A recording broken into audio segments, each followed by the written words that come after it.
What's going on, guys? Peace to everybody watching. Welcome back to another video. Today I'm here at the Caribe station in the north of Medellin, and this is the metro station for those of y'all that don't know that you have to get off at to go to the bus terminal of the north. So today I'm gonna be taking a bus. I'm gonna buy a ticket to go into the mountains of eastern Antioquia. I'm gonna be going to a region that is very known for having pristine nature, crystal clear rivers, some of the most crystalline rivers in the entire country.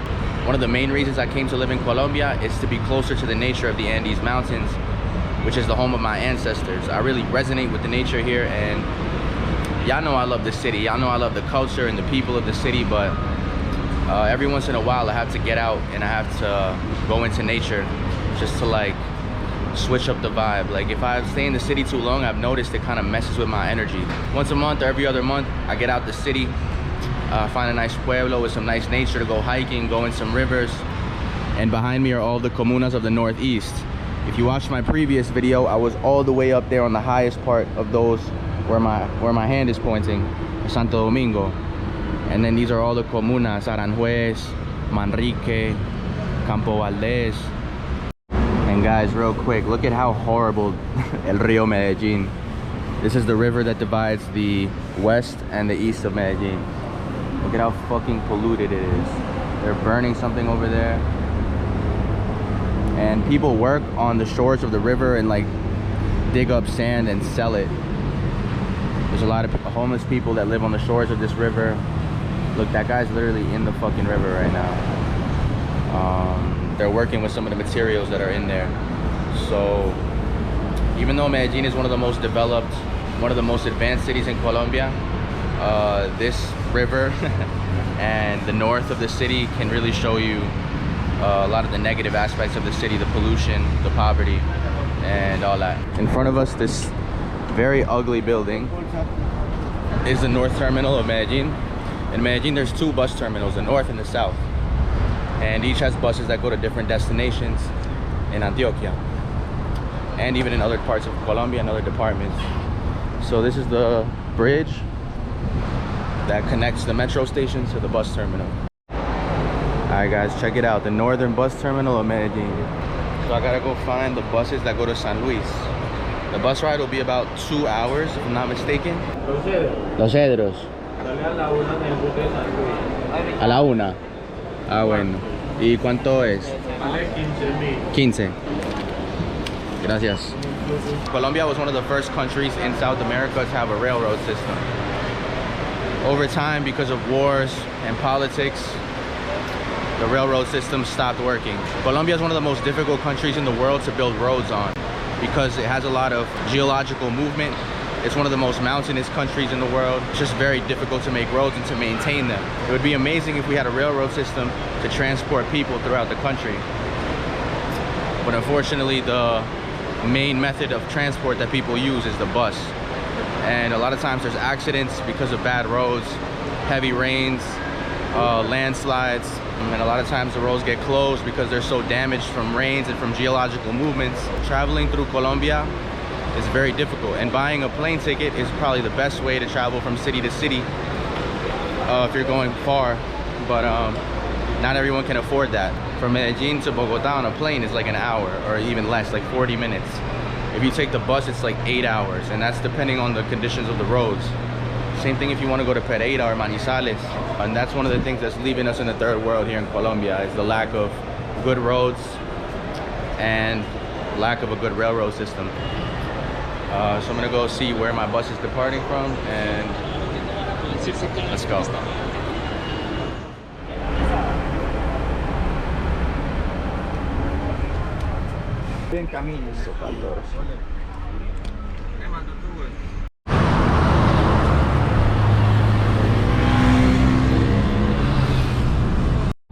Alright guys, as y'all can see, we made it onto the bus. We're on the autopista now, on the highway. And yeah, we're on the way. So I'm gonna just chill, lay back, and I'll check in with y'all in a bit.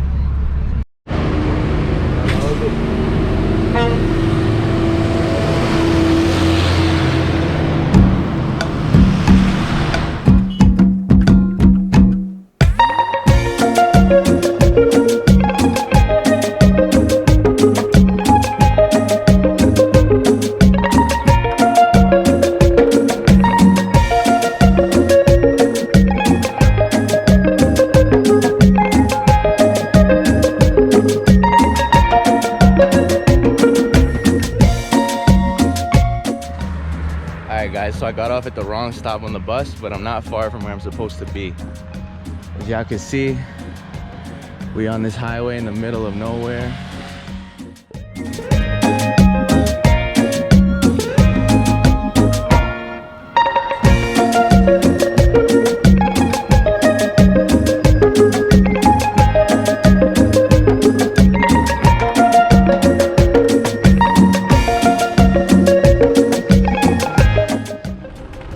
Todo esto es la zona bosques. Digamos que Cocorná es como la puerta o la ventana que se abre a todo este cañón. Que arriba se llama el altiplano. Es otra subregión. El altiplano del oriente. Eso es otra zona. Ya aquí ya se empieza a desplegar toda esta cadena de montañas. Ya hace parte de la zona bosque. Es como la zona más lejana, donde todavía hay mucha biodiversidad. Todavía pues hay mucho bosque todavía. Y eso que más hacia abajo hay más todavía. En ese pueblo que se llama San Francisco. Ah, sí.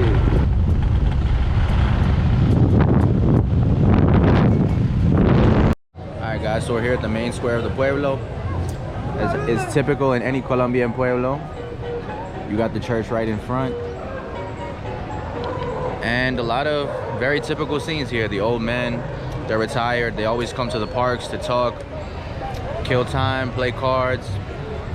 The parks in Colombia are always filled with old dudes. You see they got their little poncho, they got their hats, and they're over here playing cards. They're over here enjoying life. Look here, they're playing cards.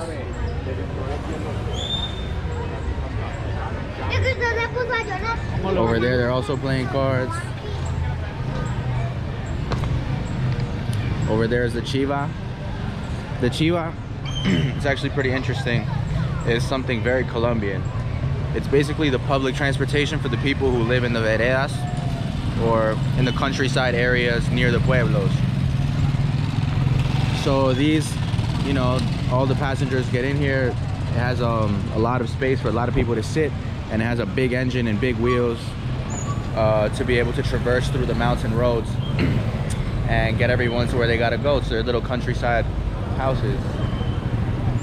There's a church, and Simón Bolívar, as in almost every single park has a statue of Simón Bolívar. They're doing some construction here. I think I'm gonna get a little coffee actually. Sit down and have a little vibe here. So the buses that go to Medellin stop right here in the park. Cocorná, it's the name of the pueblo. Alright guys, so I'm here in a little billiard spot, a little cantina. I got a periquito, which is coffee with milk. Café con leche. Colombians always drink coffee straight black. We call it tinto. I don't really like that. But yeah, you see there's more old timers in here playing pool, chilling, drinking some beers.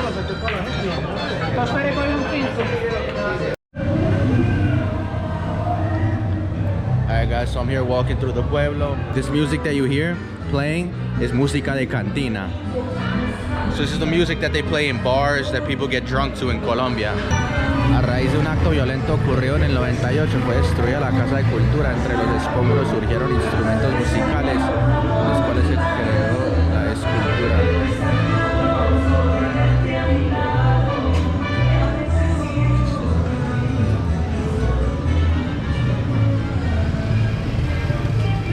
In pueblos, there's really not much to do.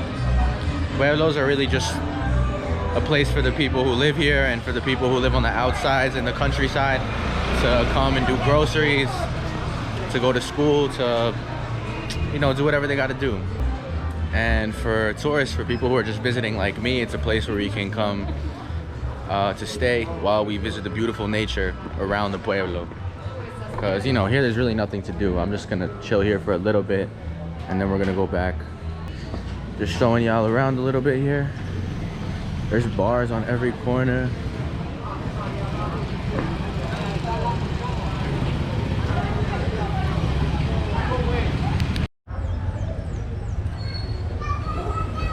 Yo guys, look at this mural. I wanted to share with you what it says. So here you see a campesino guy with a cigarette carrying some plantain. It says, el trabajo significa dignidad. Work means dignity.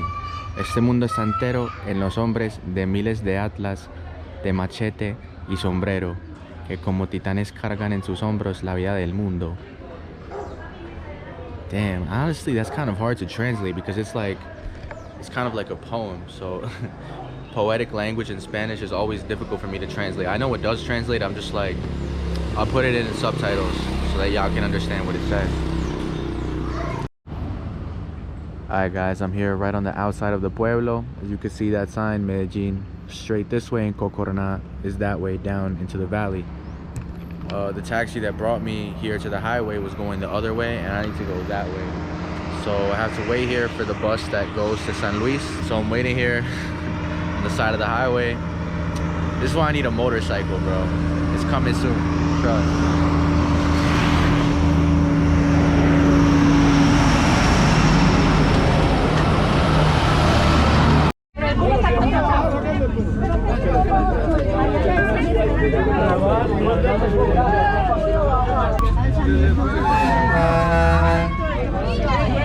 Ay, es que... Ya se fue.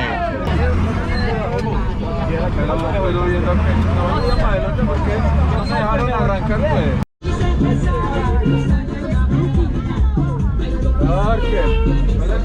Voy a bajar aquí. Perdón. Bueno, se van a bajar todos. Pero no que vaya y le diga. Que vaya y le diga que nos espere entonces.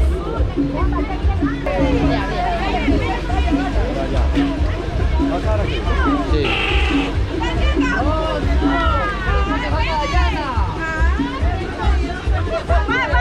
Dayana, salga pues.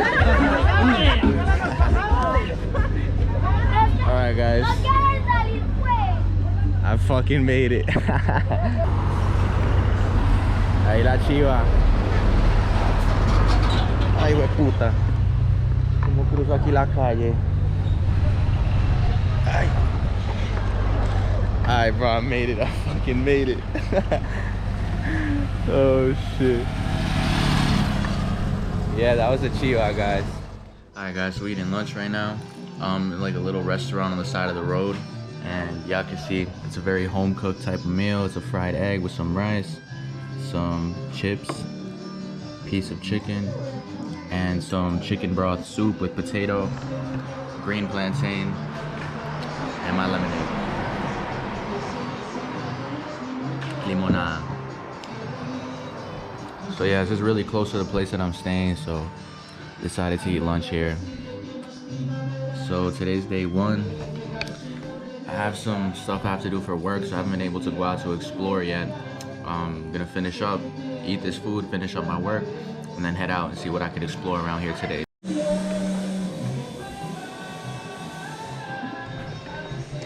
The fucking best.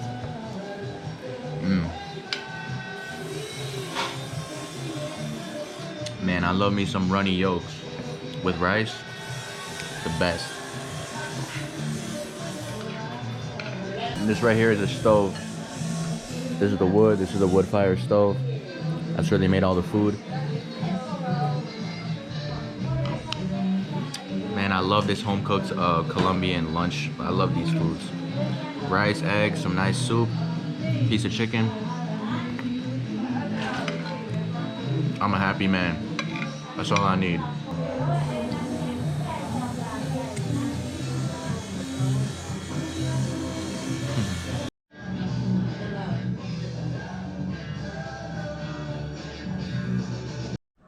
So guys, this path leads down to the house. That's the house down there where I'm sleeping at, where I'm staying at for these couple days. And over there you can see the Pueblo of Cocorná and the beautiful valley of the river of Cocorná. So I was talking today with Jonathan, the guy who's hosting me here. I asked him, how old are you? And he told me he's 30 years old. I asked him, do you remember the times of violence here in Cocorná? Do you remember because he grew up here. And he said, yeah, of course. And he began telling me a lot of stories. He was a little kid. He said around 2006, is when the violence and the paramilitaries left the pueblo. So if you don't know the history of Colombia, I can't explain it to you right now.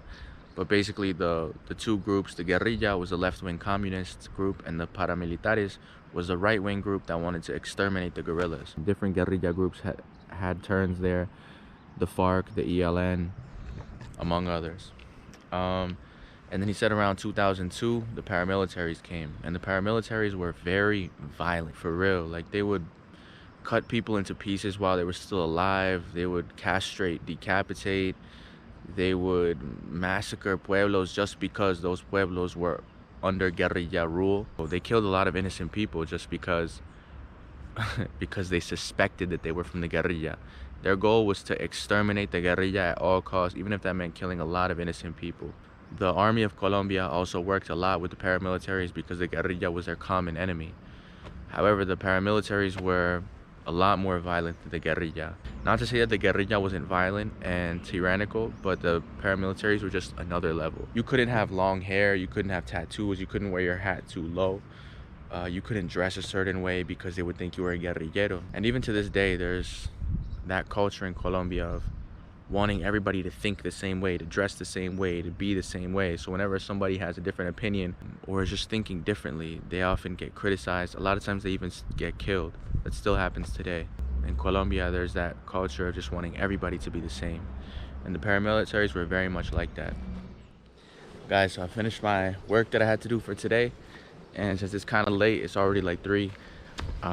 There's a little hike that's near the cabin. So I'm doing that right now to go down into the valley and to the river. All right, guys, I'm gonna stop filming and I'll check back in with you in a bit once I get past this part, because it requires my full concentration. You can see there's some sugar cane interplanted with some plátanos. So guys, I made it down the path and I wanted to share with y'all this little house. This is a very typical Colombian countryside house.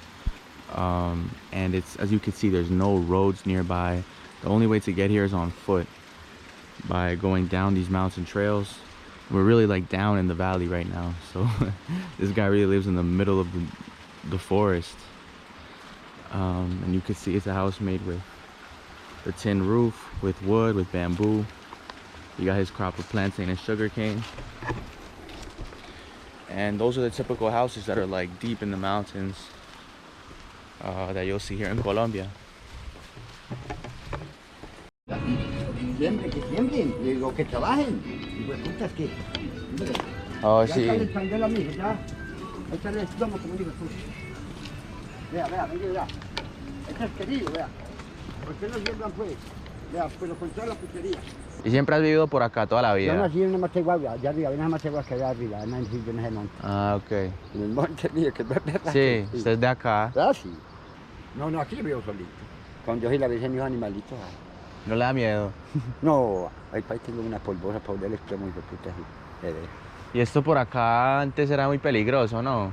Hombre, por toda parte, en el 2000 en cualquier parte se agarraban los grillos con nosotros. En cualquier parte se agarraban los putas, se encontraban y se daban candela. Y de por abajo el monte arriba, hombre, por Dios. Y por el aire, el helicóptero, fue en el 2000. Y esos montes de arriba, del alto de la Virgen, traían gente amarrada en 2 palos y de puta, ay, qué miedo. Así como amarrando mis putas palos ahí, muertos, guerrillos y soldados. ¿Y uno ahí. cómo hace? O sea, uno como que no sabe qué hacer como para que no le hagan daño a uno. No, uno... manejarse uno bien, no es coger mal hechos. Y no también, los que los ladrones los matan. Y los que vendan para el bicho ahí como marihuana, polvo. También los matan. También. Los hijos de putas paracos que se dan cuenta que una persona le cagotea a los otros muchachitos, los mataba. ¿Sí o no? Sí. Sí, los mataban. Y mucha gente se hizo matar y mucha gente por inocente. Mucha gente, porque yo en el pueblo había señores abriendo la boca y hijos de paraco. El que come callado comen varias veces. Pero si usted come una vez y se pone a huevonear por ahí, decirle al uno y al otro, llevado. Claro. Sí, llevado. Porque, por ejemplo, si uno hace pues cositas pues con una mujercita por ahí, sí, que hay cositas con ella y le está contando al perro y al gato, a mí me da cuenta de ella, no vuelve a conseguir. Y pelea con el marido y... Es verdad. Ay, verdad, eso es visto, es que yo sé. Yo tenía buenos camarotes, pero los vendí porque como que no tengo platina en este pie, una platina así. Ajá. Entonces no puedo mirar eso porque me duele mucho, ni montar en la moto, ni arrimarme para donde haya puertas de luz. Yo aquí, mientras estoy aquí me duele el pie mucho, por la igual de cosas. No, yo hay un ratico que lo cogemos yo. Ahí me acuesto un ratico, yo no hay bueno. Nosotros para 2 de la noche, 1 de la mañana, no te ves nada. Otra vez no duerme nada. ¿En serio? No, ¿verdad? Nada, solamente. Y nos vamos por la papa y tomando cigarritos y están escuchando música como un hijo de puta. Y yo lo tomé aquí solo, y yo. Veis a todos, todos me lo tomé en esta Navidad. Todos los putas me han salido. Me emborraché varias veces. Entonces cuando vaya yo llevo unas cositas pequeñas así, yo tengo muchas cositas en los ríos míos, limoncitos, bueno, yo. Bueno, para que acuerde después de mi mijito. Hágale. Cuando vuelva. ¿Cómo se llama usted? Andrés. Bueno. Guys, check out this flower. How trippy it looks. So guys, we met Albeiro. He's a typical Antioquian man from the countryside, from the mountains. And he was like, yo, I drink here alone, smoke my cigarettes. Sometimes I don't sleep. I cry alone. Man, that was kind of intense. Just to think about living in that little house on this mountain all by yourself all the time.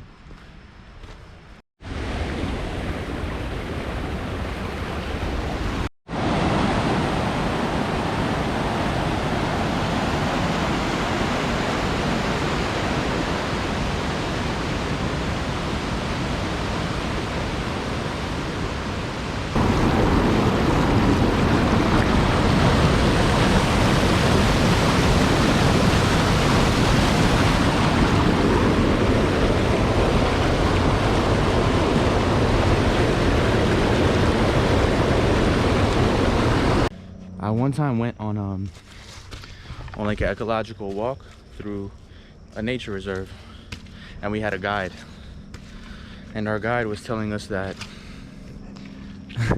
the ecosystem in South America, in the forests, compared to North America, are very similar to how the cities are structured in each continent. In South America, you know how everything's on top of each other, everything's so dense and packed. They're so crazy and wild. South American cities are like that. And in North America, the trees are more like orderly, they're more spaced out. There's not as much thick, dense bush as there is here, as y'all can see. So I thought that was a cool insight. How the nature and the geography and the climate, it impacts everything.